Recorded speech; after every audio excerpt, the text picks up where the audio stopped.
little bit first. So, I mean, why don't you just tell me what you saw here from this game, Ryan? I mean, what were some of your takeaways from this game against Colorado? I thought the team overall played pretty decent, considering the circumstances of players, dropping out of the roster pretty much last week. It seemed like every day almost. They kept it close, like up until the fourth quarter. They were looking good. The offense looked very good. Gary Brightwell, Michael Wiley each had over 100 yards rushing.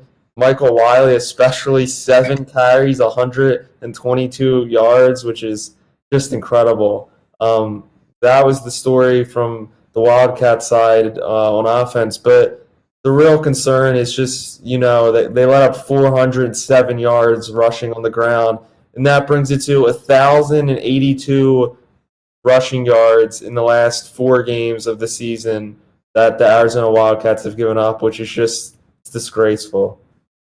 Yeah, this game was just so winnable. Like the defense had 3 takeaways. They had 0 the entire season. They had 3 in this game. Like when the defense takes the ball away that many times, you have to capitalize on it. Like I would have never thought we were sitting here thinking that Arizona's defense was going to be better than its offense, and the defense was actually going to be playing better and helping it out. But I mean, it's the same story. It's a different week, same results. Like it's been the offensive line play and it's been the run defense. Like I honestly don't know why this offensive line is so bad. Like I really don't have an explanation for it. Like I would have looked at the 5 and be like, yeah, there's all these experienced guys. They played with each other before. Some of them are grad transfers, so they have so much experience. But they're so bad in the pass protection. Like they were terrible on blitzes last week. I mean, Colorado just blitzed on every third down and they picked up a sack. Like I mean, they just didn't know what to do when Colorado blitzed. And like part of blitzing is not really entirely the O-line's fault. It is half of it. They have to pick it up. But part of it, you could put the blame on Will Plummer. Like he needs to see that these dudes are stacking the box. Like there were some of those plays on third down where Colorado wasn't, it was no secret that they were blitzing. They had 6-7 dudes in the box. Like those dudes are gonna be blitzing. You have to call an audible. You got to go back in the shotgun, shorten those routes so that you don't get you're not on your butt in 1 second. Like part of it is just the play calling as well. Like if they're blitzing, call a screen or something. Like why are we running these plays that are taking that long to develop when the blitz is coming? And the blitz is coming because they're showing blitz. Like it's just so bad. Like part of it is the O-line not picking up the blitz, but it's a whole effort when you're game planning against the blitz. So it was just so bad last week. Every other play, Will Plummer was running for his life. And like, I don't know. I think another, little aspect of this is that, JJ Taylor was a really good run blocker last year. They blocked him, or excuse me, a pass blocker. They pet him in the block a lot of times, and he did really well. I mean, I don't think a lot of people really realize how good he was until he's gone. Like, sure, Gary Brightwell's fine, but JJ Taylor actually put up some good pass blocking. So I think not having him here anymore is hurting them a lot too. But just the offensive line was just my biggest takeaway. It's just so disappointing because when you don't have a good O-line, the entire offense is just flat. It just doesn't function. Like it really doesn't matter who is your quarterback. Like it doesn't matter if Grant Gunnell was playing in this game. I don't think the result would have been any different just because the offensive line was just so bad. Yeah, and as you said before, the play calling was just terrible. It's just not acceptable. Like that, the one play that comes to mind is 4th and goal, like at the 1 or 2 yard line in Colorado's territory, and they that play. Plummer dropped back and threw like a slant in the back of the end zone. Like that doesn't even like. I've never seen a coach draw something like that up with like 1 yard to the end zone. Either it's mind blowing.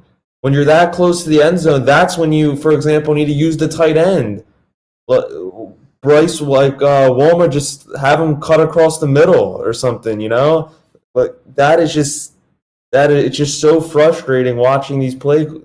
And to me, Will Plummer is not the issue. As you said, some of this, it wouldn't matter that much if Grant was in, but I could argue that if Grant was in, he's, to me, has a better arm. Obviously, he's more accurate.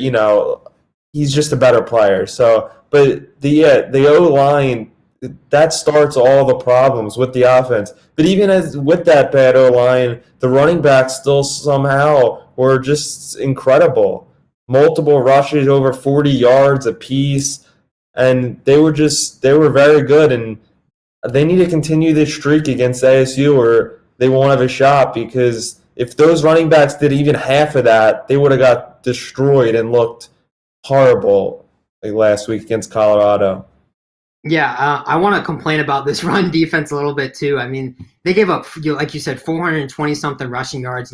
300 alone to just Jarek Burchard, just to one running back. He had 300 yards. Like that is so inexcusable. I don't know how you let that happen. Like and it's so disappointing too because it's not like Arizona was getting for 10 yards every single play. I think there was 30 something plays that went for 3 or less yards from Colorado. Like Colorado really wasn't even that good. They just had those 5 or 6 gigantic runs that just went for 40, 50, 60 yards. Like it was so bad. Like they did such a good job, and all of a sudden, they break off, like a 70-yard run, and all of a sudden they're inside the 5-yard line, and then they score the touchdown. Like it was just so disappointing to see. It was just those big chunk yards, and like when you're giving up big plays like that, it's not like that's an entire defense fault. Like it's not the D line for not, plugging the holes. It's not the linebacker because they run past the D line, and then you've got your linebackers. They run past them, you've got your secondary, and then they get past them. So it's everybody's fault when they're breaking off gigantic runs like that. So it's just so hard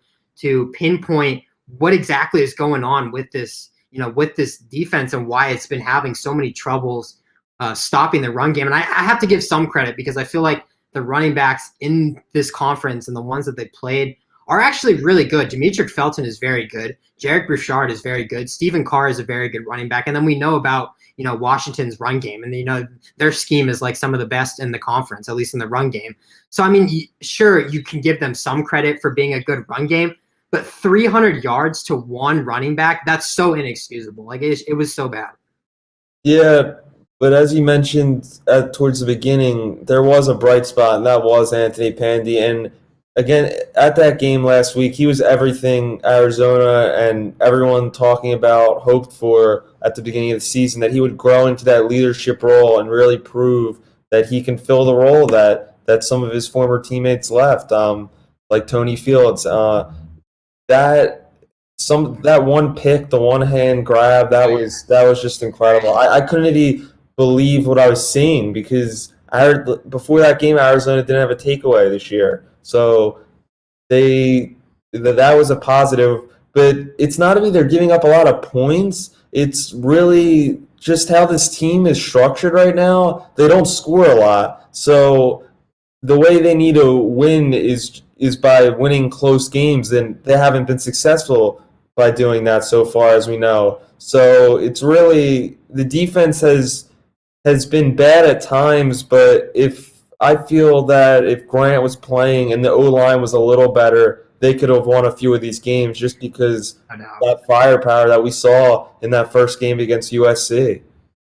I'm a believer in this offense. I like the idea of, controlling the tempo of the game, but it only works if everything goes right for you. Like if everything goes your way, like you have to have perfect offensive line. You can't be like, you can't have a busted O line. You can't have these drop passes. Everything has to go perfectly for that offense to be successful. And like Arizona just doesn't have the talent or the mindset to really run that offense. So like, I don't know, like I'm a believer in it, but I'm starting to be skeptical of it because, sometimes they're down 2 scores, like, and you're just watching these dudes just run like these 3-yard slant routes and like, sure, you caught the ball for 3 yards, but you didn't do anything else after that. Like I'm a believer in this offense, but I feel like now this team is 0-4. It's like, something's not working. It's not like, I don't know. Like I try to sit here and be patient with it, but it's just not working. Like this defense is keeping the offense in the game. Like this defense is doing a good enough job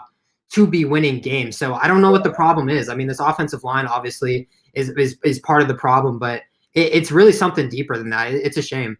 Yeah, overall, actually, considering all the circumstances, with this team. I would say that the offense is losing them the games technically. 100%.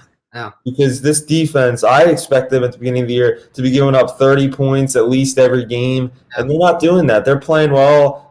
A few weeks ago against Washington, and just in all the matchups overall, they're getting stops when needed sometimes, and that just wasn't expected going into the season. So, I mean, where does this team go from here now? I mean, we mentioned it earlier that